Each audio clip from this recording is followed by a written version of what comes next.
一开始，咱来关心中度的风台度数热，暴风圈已经卡到咱台湾的陆地。暴风圈的范围是包含苗栗以南，各地头风台雨已经拢在增强。咱来听气象局伫拄则8:40上新的说明。金门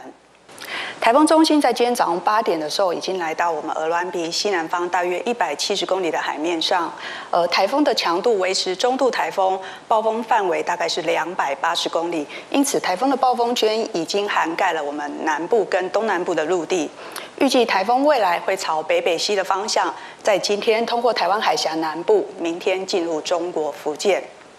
所以在这样的路径推估之下，今天会是台风距离我们最靠近的时候。首先还是提醒，台湾附近各个海面风浪都是明显偏大的，海上航行作业的船只要严加戒备，民众也尽量不要前往海边活动。另外也要随时注意这个台风的最新动态。在降雨的部分，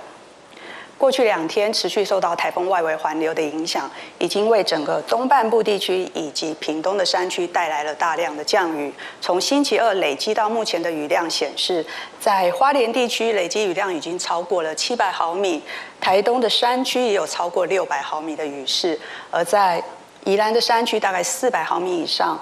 屏东的山区大概是500毫米以上。在今天上午这段期间，东半部降雨持续，而且雨势会比较大，尤其在花莲跟台东地区，还有恒春半岛、屏东的山区要特别留意。其他的地区则是比较短暂、局部性的降雨。到了今天下午，甚至到今天晚上，等台风中心逐渐移动到台湾的西南侧海面，我们的南部